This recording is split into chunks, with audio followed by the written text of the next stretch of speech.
Hello दोस्तों, आप सभी का स्वागत है आपके अपने चैनल स्ट्रगल पॉइंट में। तो दोस्तों, यह न्यू एनसीईआरटी मैथ क्लास 8 का तीसरा अध्याय का पहला वीडियो है, जिसमें हम लोग यानी पार्ट 1 वीडियो है, जिसमें हम लोग इस अध्याय की शुरुआत करेंगे, जिसका नाम है चतुर्भुजों को समझना। ठीक है, और एक वीडियो में यह अध्याय समाप्त नहीं होगा, इसलिए हम लोग क्या करेंगे, पार्ट वाइज वीडियो लाएंगे। जैसे पार्ट 1 में हम लोग कुछ प्रश्नों को हल करेंगे, जैसे प्रश्नावली 3.1 के सभी प्रश्नों को हल करेंगे और समझेंगे कि चतुर्भुज क्या होते हैं, बहुभुज क्या होते हैं। ठीक है, और इसके बाद भी और प्रश्नावली है, प्रश्नावली 3.2 है, 3.3 है, 3.4 है। तो इन सभी प्रश्नों को हम लोग, इन सभी में जितने भी प्रश्न हैं, इन सभी को हम लोग अगले वीडियो में हल करेंगे। ठीक है, तो उसके लिए आपको क्या करना है, चैनल को सब्सक्राइब कर लेना है। ठीक है, बाकी चलिए अब हम लोग समझते हैं चतुर्भुजों को समझना, मतलब चतुर्भुज सबसे पहले होता क्या है, इसको समझेंगे हम लोग। तो देखिए, चतुर्भुज को समझने से पहले आपको समझना पड़ेगा बहुभुज के बारे में। ठीक है, क्योंकि बहुभुज का ही एक यह प्रकार है चतुर्भुज। ठीक है, तो यहाँ पे हम लिखते हैं, सबसे पहले लिखते हैं बहुभुज, और उसके बारे में हम आपको समझाते हैं, और उसके बाद हम लोग समझेंगे चतुर्भुज के बारे में। देखिए, बहुभुज को पॉलीगन बोलते हैं इंग्लिश में से पॉलीगन बोलते हैं। आखिर में यह बहुभुज या फिर पॉलीगन होता क्या है। ठीक है, तो देखिए, रेखाखंडों की सहायता से बनी साधारण और बंद वक्र बहुभुज कहलाता है। ठीक है, एक बार हम यहां पे लिख देते हैं,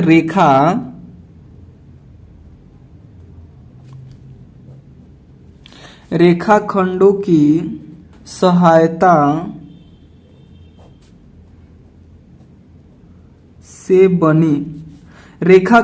सहायता से बनी साधारण, यहां पे लिखिएगा साधारण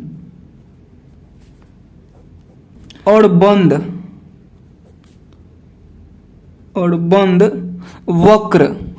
वक्र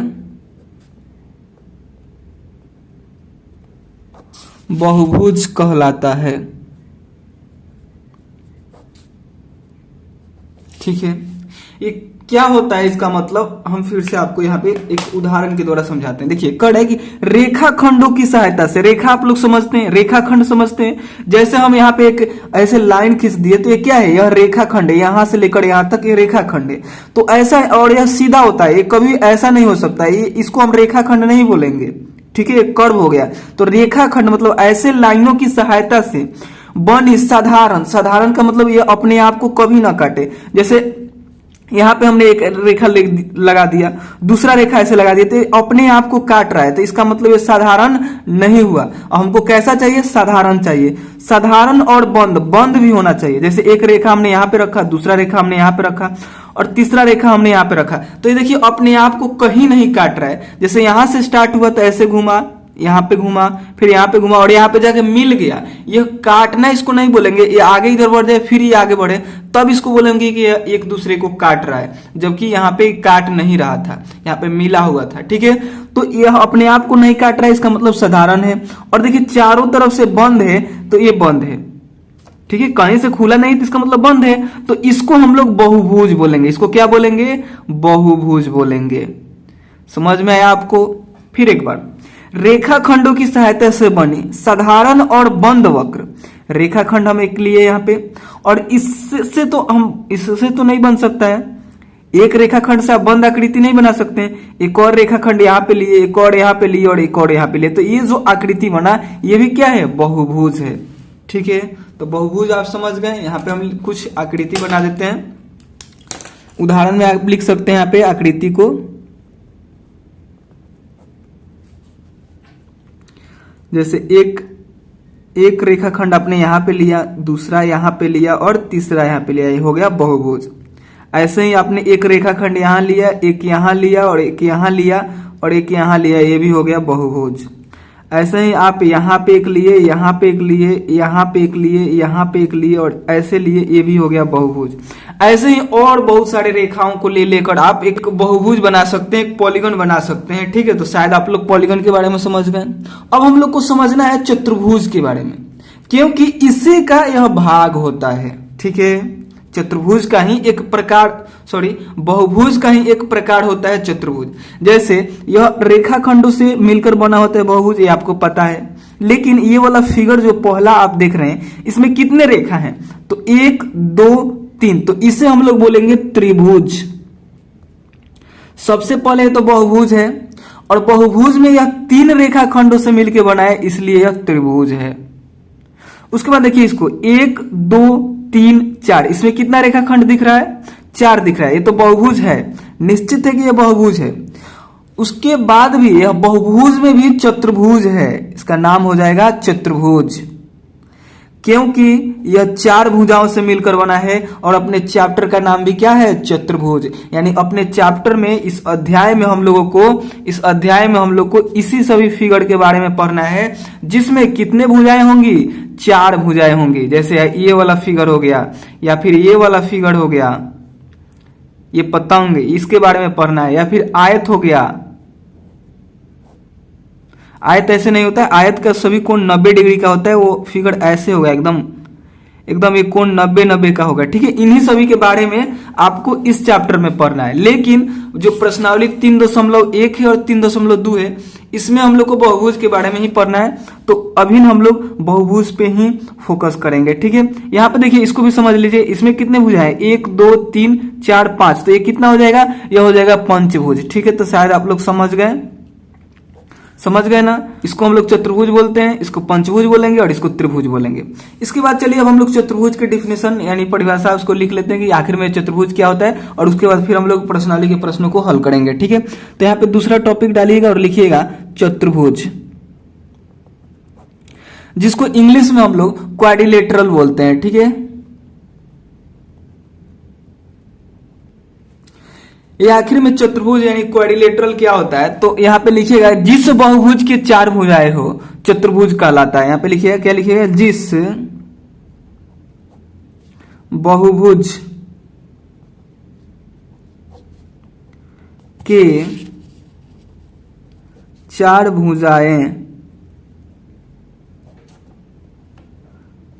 भुजाएं हो चतुर्भुज कहलाता है।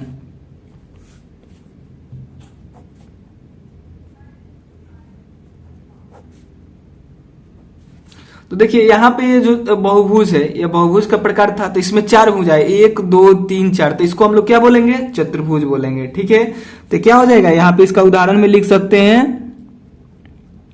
इस फिगर को बना सकते हैं, ये क्या हो जाएगा,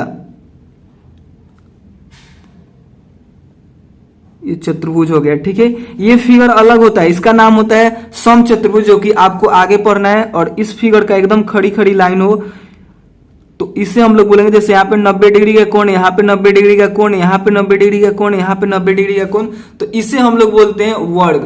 ठीक है, ये चतुर्भुज, ये दोनों चतुर्भुज ही है। चतुर्भुज में अलग अलग फिर प्रकार होता है जो आपको आगे पढ़ना है। ठीक है, ये भी चतुर्भुज है, ये भी चतुर्भुज है। ठीक है, तो शायद आप लोग समझ गए, जिसमें 4 भुजा हो उसे हम लोग चतुर्भुज कहते हैं। तो चलिए अब हम लोग इसके आगे यानी प्रश्नावली 3.1 के प्रश्नों को हल करते हैं। ठीक है, देखिए प्रश्न बहुत आसान है। देखिए प्रश्न में क्या कर रहा है, यहां पर कुछ आकृति दी हुई है, प्रत्येक का वर्गीकरण निम्नलिखित आधार पर कीजिए। यहाँ पे पहला है कि साधारण वक्र, यहाँ पे कुछ आकृति दी गई है, इसमें आपको बताना है कि साधारण वक्र कौन कौन सा है। अभी हम आपको जब यहाँ पे बता रहे थे साधारण के बारे में बताया आपको, साधारण का मतलब हमने आपको अभी बताया जो अपने आप को न कटे। जैसे अपने यहाँ पे पेन कलम या फिर पेंसिल रखिए और अपने मन से जैसा मन करे वैसा ऐसे फिगर बना दीजिए। ठीक है, फिर एक बार पेंसिल रखिए और ऐसे ऐसे कर दे आप, हो गया। फिर एक बार पेंसिल रखिए और ऐसे ऐसे ऐसे ऐसे आप कर दें, तो यहाँ पे आपको 3 फिगर प्राप्त हुआ। तो यहाँ पे आपको बताना है कि यहाँ पे साधारण वक्र कौन सा है। तो अगर आप लोग यहाँ पे देखिएगा तो यह यहाँ से शुरू हुआ है, ऐसे ऐसे ऐसे ऐसे घूमते हुए गया है और यह अपने आप को यहाँ पे काट रहा है, यहाँ पे काट रहा है, यानी यह अपने आप को काट रहा है। तो यह साधारण वक्र नहीं है। और देखिए इसको, यह यहाँ से स्टार्ट हुआ है और यहाँ पे आके खत्म हुआ है ऐसे करके, ये अपने आप को कहीं नहीं काट रहा है, तो ये तो साधारण वक्र हो सकता है। और देखिए ये वाला जो है यहाँ से स्टार्ट हुआ है और ऐसे ऐसे घूमते हुए यहाँ पे आके मिल रहा है, इसको काटना नहीं बोलेंगे, तो ये भी साधारण वक्र हो सकता है। ठीक है, तो ऐसा ऐसा फिगर आपको यहाँ पे देखना है कौन कौन सा है। ठीक, तो यहाँ पे देखिए साधारण पूछा है ना, ए में। तो देखिए यहाँ पे अगर आप लोग ध्यान दीजिएगा तो इसको देखिए, यह यहाँ से स्टार्ट हुआ है, दिख रहा है आपको, यह यहाँ से स्टार्ट हुआ है और ऐसे ऐसे घूमते हुए, ऐसे ऐसे घूमते हुए यहाँ तक आया है। यह अपने आप को कहीं काट रहा है? बिल्कुल नहीं काट रहा है। इसलिए क्या हो जाएगा, यह फिगर साधारण वक्र का उदाहरण हो जाएगा। ठीक है, तो आपको क्या करना है कि इसके हल में इस पहले के जो ए नंबर है उसमें इस फिगर को बनाना है। ठीक है, पहले के हल में ए नंबर में जो साधारण पूछा है ना आपसे, साधारण वक्र,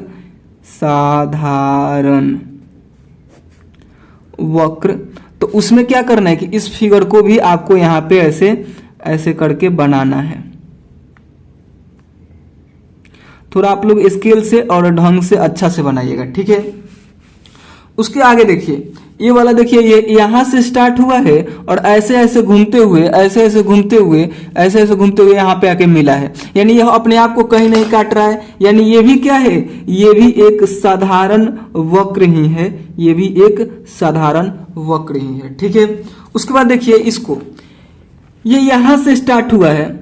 साधारण वक्र का मतलब हम आपको ये भी बताए थे कि आपने यहाँ पे पेंसिल रखी है, जैसे पेंसिल हमने रख दिया और इसको बिना उठाए हमको फिगर बनाना है तो ऐसे हमने बना दिया। ठीक है, तो ये साधारण वक्र हुआ। लेकिन जो दूसरी लाइन है इसमें, ये वाली लाइन, इसको बनाने के लिए यहाँ से पेंसिल हमको उठाकर फिर यहाँ पे रखना पड़ रहा है। इसलिए ये क्या होगा, ये साधारण वक्र नहीं होगा। साधारण वक्र हमेशा मतलब एक बार आपने पेंसिल रखा तो उसको उठाना नहीं है, उसको जैसा फिगर बन जाए एक बार में ही वही साधारण वक्र होगा। दूसरा बार में आपको पेंसिल को उठाकर दोबारा नहीं फिर बनाना है। देखिए इसको तो हम ऐसे बना सकते हैं, ऐसे घुमा देंगे तो हो जाएगा, लेकिन इसको बनाने के लिए फिर हमको पेंसिल उठाना होगा, तो इसलिए ये साधारण वक्र नहीं है।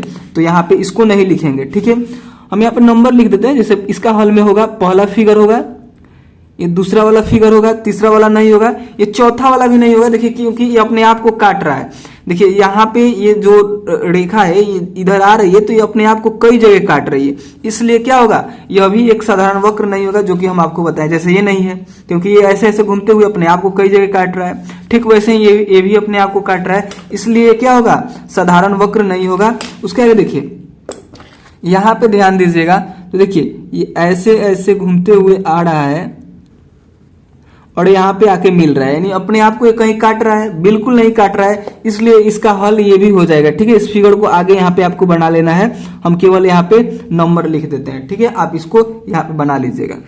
उसके आगे देखिए छठा नंबर फिगर को, ये भी देखिए अगर यहाँ से स्टार्ट हुआ है मान लेते हैं, तो ऐसे घूमते हुए आके फिर यहाँ पे ही मिल रहा है, यानी ये भी अपने आप को कहीं नहीं काट रहा है, इसलिए क्या हो जाएगा, इसका आंसर ये भी हो जाएगा। ठीक है, उसके बाद देखिए इसको, देखिए यह यहां से शुरू हुआ है, ऐसे ऐसे ऐसे, और फिर ये अपने आप को बिना काटे यहाँ पे आके मिल जा रहा है, यानी इसका आंसर ये भी हो जाएगा। ठीक है, उसके बाद देखिए इस 8वें नंबर फिगर को, तो 8वां नंबर फिगर इसका आंसर नहीं होगा, क्योंकि देखिए यहां से यहां तक आप जाइएगा, फिर यहाँ पे आपको काट कर फिर ऐसे आगे बढ़ना है, फिर ऐसे करना है, इसलिए क्या हो जाएगा, ये इसका आंसर नहीं हो जाएगा। अगर इसी फिगर के जगह अगर ऐसा रहता कि कोई फिगर ऐसे बनता और यहाँ नीचे आता, फिर ऐसे बनता, नीचे आता और ऐसे बनता, तब इसको हम लोग बोलते कि ये क्या है, यह एक साधारण वक्र है। लेकिन ऐसे नहीं है तो ये नहीं होगा। ठीक है, तो इसका आंसर यही 4-5 होंगे। ठीक है, 1 नंबर, 2 नंबर, 4 नंबर, छठा नंबर और 7वां नंबर, यही 5 इसके आंसर होंगे। ठीक है, उसके बाद देखिए बोल रहा है अगला बी नंबर, साधारण बंद वक्र, मतलब साधारण होना चाहिए और बंद होना चाहिए। जैसे अगर हमने ऐसे अगर एक फिगर बना दिया तो यह साधारण वक्र है, लेकिन साधारण और बंद नहीं है। ये यहां से आकर फिर यहाँ पे मिल जाए तब जाके इसको हम लोग साधारण और बंद बोलेंगे। ठीक है, तो बी में आप लोग को वैसा फिगर देखना है जो साधारण तो हो लेकिन बंद भी होना चाहिए। ठीक है, तो देखिए इसको तो अभी हमने साधारण बताया था और बंद भी है, तो इसका हल ये भी हो जाएगा। यहाँ पे लिख देते हैं साधारण बंद वक्र, तो इसका हल ये भी हो जाएगा। ठीक है, यहाँ पे आप इस फिगर को भी लिखिएगा, बनाइएगा। उसके बाद देखिए ये साधारण है और बंद भी है, तो ये भी हो जाएगा। और ये तो साधारण है ही नहीं, पहले साधारण रहता, जैसे पहले इसमें आएगा वही फिगर इसमें आएगा, ये साधारण है ही नहीं, तो इसका तो आंसर ये होगा नहीं। ये भी साधारण नहीं है, ये साधारण है और बंद भी है, तो इसका आंसर ये भी हो जाएगा, ठीक है। सॉरी 5वां नंबर है ना, यह 5वां नंबर है, ठीक है। उसके बाद देखिए साधारण है और बंद भी है, तो इसका आंसर 6ठा नंबर भी हो जाएगा। और ये देखिए ये भी साधारण है और बंद है, तो इसका आंसर ये भी हो जाएगा, ठीक है। इस प्रकार से जो जो आंसर यहाँ पे था वही यहाँ पे भी हो जाएगा, ठीक है। शायद आप लोग समझ रहे होंगे। उसके बाद देखिए सी नंबर को, सी नंबर में कह रहा है बहुभुज। सी नंबर में क्या करे, बहुभुज बताइए कि इसमें कौन कौन सा है। तो बहुभुज के बारे में अभी हम आपको बताएं कि रेखाखंडों की सहायता से बनी साधारण और बंद वक्र बहुभुज कहलाता है। रेखाखंड आप समझते हैं कि वह सीधी लाइन होनी चाहिए, जैसे ऐसे। तो अगर आप लोग यहाँ पे देखिएगा तो यहाँ से यहाँ तक एक सीधी लाइन है, फिर यहाँ से यहाँ तक एक सीधी लाइन है, फिर यहाँ से यहाँ तक एक सीधी लाइन है, यहाँ से यहाँ तक एक सीधी लाइन है, यहाँ से लेकर यहाँ तक एक सीधी लाइन है। तो ये क्या है, ये भी एक बहुभुज है, यानी इसका आंसर ये भी हो जाएगा, ठीक है, बहुभुज में। उसके बाद देखिए इसको ध्यान दीजिएगा, तो देखिए यहां से लेकर यहां तक, फिर यहां से लेकर यहां तक, फिर यहां से लेकर यहां तक, फिर यहां से लेकर यहां तक, ये भी क्या है, रेखाखंडों से ही बना है, यानी सीधी सीधी लाइनों से बना है। तो इसका भी बहुभुज में 2 नंबर फिगर भी हो जाएगा, ठीक है। उसके बाद यहाँ पे देखिए ये तो रेखाखंड से बना नहीं है, रेखाखंड मतलब सीधा लाइन होना चाहिए, सीधा लाइन है नहीं, ये फिगर इसका आंसर नहीं होगा। ये देखिए तो रेखाखंड से सीधी सीधी लाइन से बनी है, लेकिन ये अपने आप को कई बार काट रहा है, इसलिए यह साधारण नहीं हुआ, और साधारण नहीं होगा तो बहुभुज भी नहीं होगा, ठीक है। तो इसका आंसर ये नहीं होगा। उसके आगे देखिए यहाँ पे ये भी सीधी सीधी लाइनों से नहीं मिला है, मिलकर बना है, ये भी एक वक्र ही है। सीधी लाइन मतलब एकदम सीधी होनी चाहिए, जैसे ये सब में है, तो ये भी इसका आंसर नहीं होगा, ये भी इसका आंसर नहीं होगा, क्योंकि ये सीधे सीधे लाइन से नहीं बना है। यहाँ पे कर्व भी है, यहाँ पे देखिए ये तो सीधी लाइन से है, ये भी सीधी लाइन से है, लेकिन यहाँ पे बाकी के जो हिस्सा है वो सीधी लाइन से नहीं बना है, इसलिए इसका आंसर ये भी नहीं होगा। देखिए ये तो यहाँ पे सीधी लाइन से, लेकिन यहाँ पे गोल गोल जो है वह सीधी लाइन से नहीं है, इसलिए क्या होगा, इसका आंसर ये भी नहीं होगा। यानी इस पूरे फिगर में यहाँ पे आपको 2 ही बहुभुज दिखेंगे, ठीक है।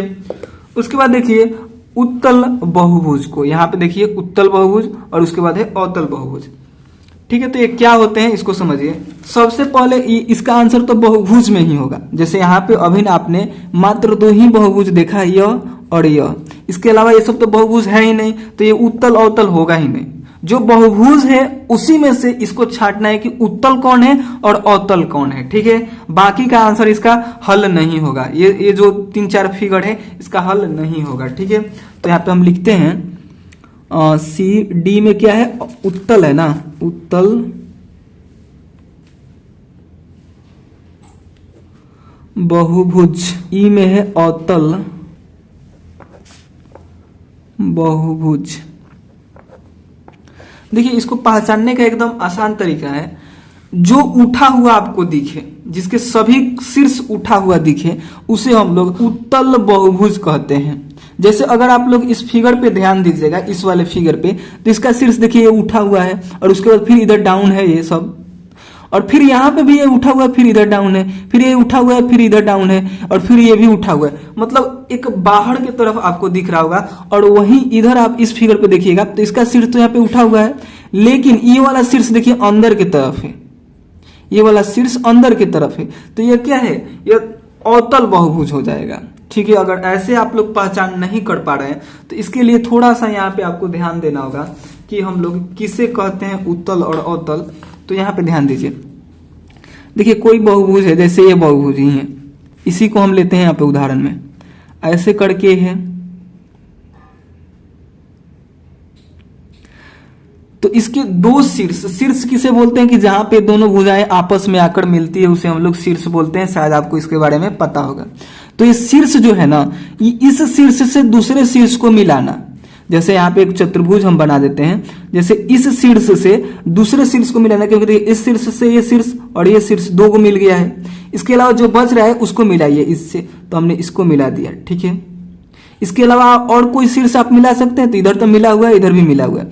अब यहाँ पे यहाँ से अब कौन कौन सा मिला सकते हैं, तो यहाँ से हमने एक इसको मिलाया, उसके बाद देखिए ये मिलेगा नहीं अब किसी से, तो यहाँ पे आपने क्या किया, 2 शीर्षों को मिलाया, तो मिलाने वाली जो रेखा है वह इस आकृति के अंदर ही रहा, ठीक है।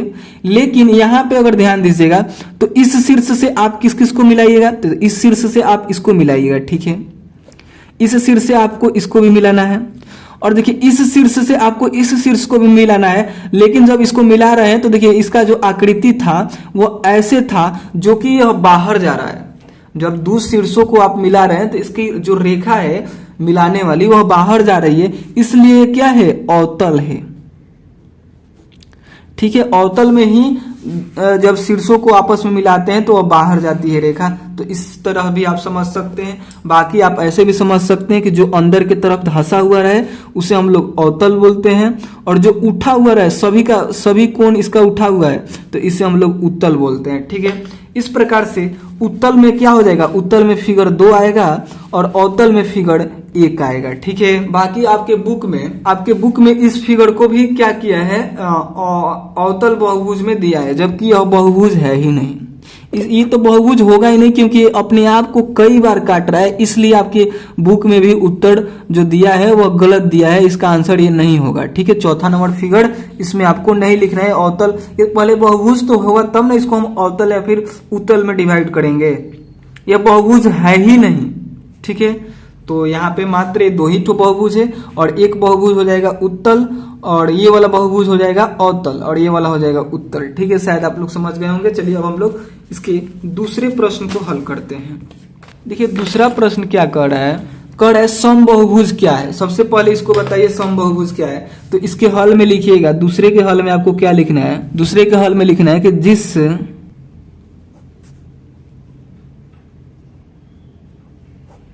बहुभुज के सभी भुजाएं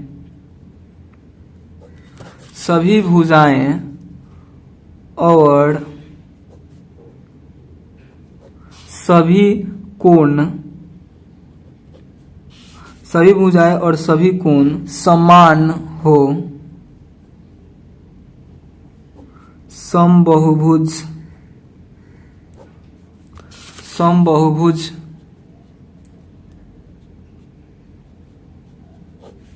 कहलाता है। ठीक है, सबसे पहले आपसे इस दूसरे प्रश्न में पूछ रहा था कि समबहुभुज क्या है, बताइए। तो लिखिएगा कि जिस बहुभुज के सभी भुजाएं और सभी कोण समान हो समबहुभुज कहलाता है। ठीक है, और उसके बाद आपसे पूछ रहे हैं कि एक समबहुभुज का नाम बताइए जिसमें 3 भुजाएं हो, 4 भुजाएं हो और 6 भुजाएं हो। तो देखिए अगर यहाँ पे आप लोग ध्यान दीजिएगा, आपके बुक में ही ये फिगर यहाँ पे दिया हुआ है। इस फिगर को अगर आप लोग समझ लेते हैं तो आपको हम नाम भी बता देंगे। ठीक है, पहले इस फिगर को समझिए। देखिए यहाँ पे ये बहुभुज का फिगर दिया गया है। यहाँ पे अगर आप लोग ध्यान दीजिएगा तो यहाँ पे इसमें 3 भुजा है। देखिए एक भुजा, दूसरी भुजा और 3 भुजा, और 3 कोण भी है, और इसके तीनों भुजा बराबर है। देखिए ये वाला भुजा और ये वाला भुजा और ये वाला भुजा ये आपस में बराबर है, और कोण भी देखिए ये वाला कोण और ये वाला कोण और ये वाला कोण आपस में बराबर है। देखिए इस लाइन का मतलब क्या होता है, इस चिन्ह का मतलब होता है कि ये जहां जहां चिन्ह दिया गया होगा उस सब आपस में बराबर है। जैसे इस फिगर में यहाँ पे भी चिन्ह है, यहाँ पे भी चिन्ह है और यहाँ पे भी चिन्ह है, यानी ये तीनों भुजा बराबर है। और देखिए कोण में 2-2 यहाँ पे लाइन खींचा गया है, और इस कोण में भी 2 लाइन और इस कोण में भी 2 लाइन, यानी ये सभी कोण क्या है, समान है, यानी सभी बराबर है। ठीक है, तो ये क्या है, इस हम आपको बहुभुज में बताएं कि जिस बहुभुज के सभी भुजाएं और सभी कोण समान हो समबहुभुज कहलाता है। तो देखिए ये सभी भुजा मतलब तीनों भुजा समान है और तीनों कोण भी समान है, तो ये क्या हो जाएगा, यह एक बहुभुज का उदाहरण हो जाएगा। ठीक है, इसका नाम क्या है, इसका नाम त्रिभुज है। और त्रिभुज में भी यह एक स्पेशल त्रिभुज है, क्योंकि इसके सभी भुजा और सभी कोण बराबर है। ऐसा नहीं कि सभी त्रिभुज ऐसे ही होता है, किसी त्रिभुज का ये वाला लाइन बड़ा रहेगा तो उसको हम लोग त्रिभुज बोलेंगे, लेकिन समबाहु त्रिभुज नहीं बोलेंगे। ठीक है, तो आप लोग क्या कीजिएगा, यहाँ पे पूछ रहा था ना, इसी में पूछ रहा था कि आप क्या कीजिए, यहाँ पे ध्यान दीजिए। इस प्रश्न में पूछ रहा था कि एक समबाहुभुज का नाम बताइए जिसमें 3 भुजाएं, 4 भुजाएं और 6 भुजाएं हो। तो देखिए 3 भुजा हो जिसमें उसका नाम क्या हो जाएगा, सम त्रिभुज हो जाएगा। ठीक है, यहाँ पे लिख दीजिएगा सम त्रिभुज, या फिर इसी को बोलते हैं इसी को हम लोग बोलते हैं समबाहु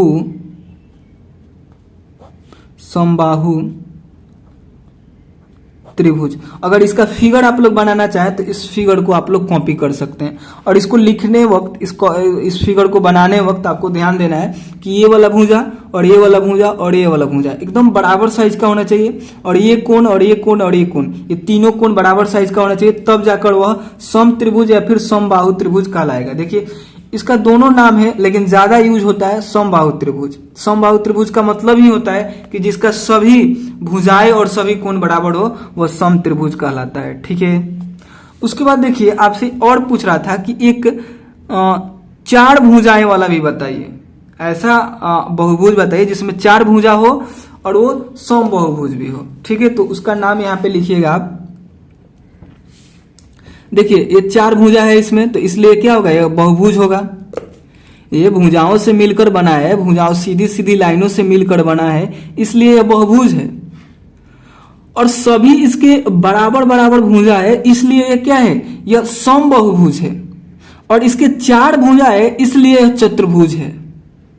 ठीक है, तो चतुर्भुज है, यानी यहाँ पे पूछ भी रहा था कि आप क्या कीजिए 4 भुजा वाला बनाइए, तो इसके हल में आपको ये फिगर बनाना है, और इसका नाम क्या है, इसका नाम है वर्ग।